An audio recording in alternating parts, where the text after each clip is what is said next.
You feed them on time, clean the litter box daily, buy the toys, book the vet appointments, and still there are moments when your cat looks at you like something is missing. And here is the truth nobody talks about. Cats have needs that have nothing to do with food or toys, needs so quiet and so quick that most owners walk past them a dozen times a day without ever noticing. And once you understand what these needs actually are, you will start seeing your cat's behavior in a completely different light. The first one is the way you carry yourself before you even say a word to your cat. Cats did not survive thousands of years by trusting loud, unpredictable creatures, and that ancient wiring is still running in the background every time you walk through the door, even inside a home when nothing bad has ever happened to them. Before your cat hears you, they are already reading you, the speed of your steps, the tension in your shoulders, the rhythm of your breathing, the way your energy fills the room, and they are quietly deciding whether this moment is safe or not. A cat that is greeted by a person storming in after a rough day, phone in one hand, keys clattering in the other, voice sharp and hurried,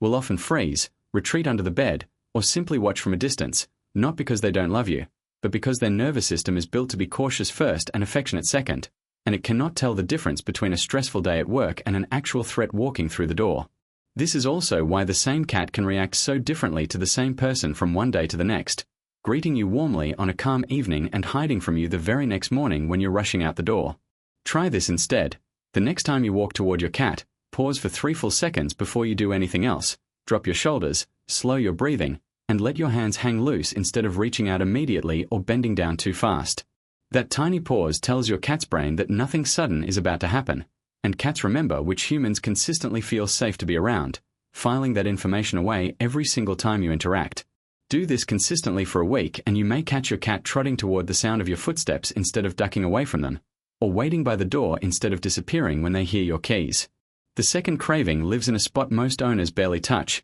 the base of the ears and the edge of the jawline, an area lined with scent glands your cat uses to mark what belongs to their world and what they consider familiar and safe. When a cat rubs their cheek against a doorframe, a chair leg, or your ankle, they're not just being affectionate, they're leaving behind a signal that says this is familiar, this is mine, this is safe, and a soft 2 or 3 second scratch in that exact spot taps directly into that same system, working with your cat's biology rather than against it. The mistake most people make is assuming that if a cat enjoys a little attention, more must automatically be better, and they turn a small, welcome touch into a long petting session the cat never agreed to, which can flip a pleasant moment into an overwhelming one almost instantly, sometimes ending in a swat or a sudden walk away that leaves the owner confused. Keep it short instead.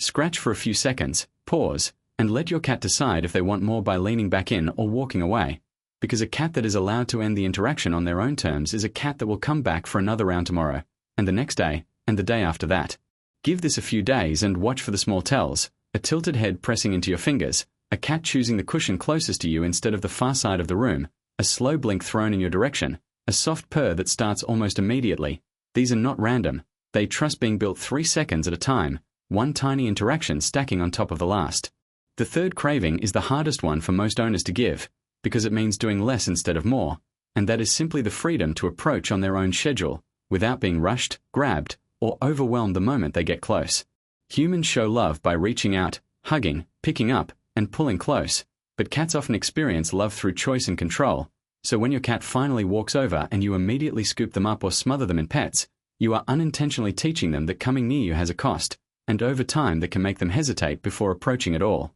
Instead, when your cat approaches, stay still and let them finish the move themselves, a head bump against your knuckles, a slow circle around your ankles, a quiet seat beside your leg, and only respond once they have made full contact and shown you they want it. This single shift rewires the entire relationship over time, because your cat learns that closeness with you never comes with a trap attached, and cats that feel that safety tend to initiate contact far more often, not less, seeking you out instead of waiting to be found. Owners who commit to this often notice something surprising within a few weeks. A cat who used to disappear when guests arrive starts lingering in the doorway to watch, a cat who never used to nap nearby starts curling up an arm's length away, a cat who used to bolt at sudden movement starts staying put and simply watching you instead. Small changes that add up to a completely different relationship than the one you started with. None of these 3 things cost a single rupee and none of them take more than a few seconds, yet together they speak directly to the language cats actually use to measure trust, safety, and connection, which has almost nothing to do with the size of the gesture and everything to do with the consistency behind it,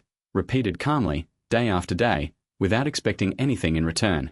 Try practicing all 3 over the next 7 days. The the calm entrance, the short ear scratch, and the patience to let them come first, and pay close attention to the small shifts, more time spent in the same room as you, a tail curled around your leg while you cook, a cat choosing to sleep closer than they used to, a soft chirp when they see you walk in. Because cats rarely announce their trust with big dramatic gestures, they hand it over quietly, one tiny moment at a time, and the owners who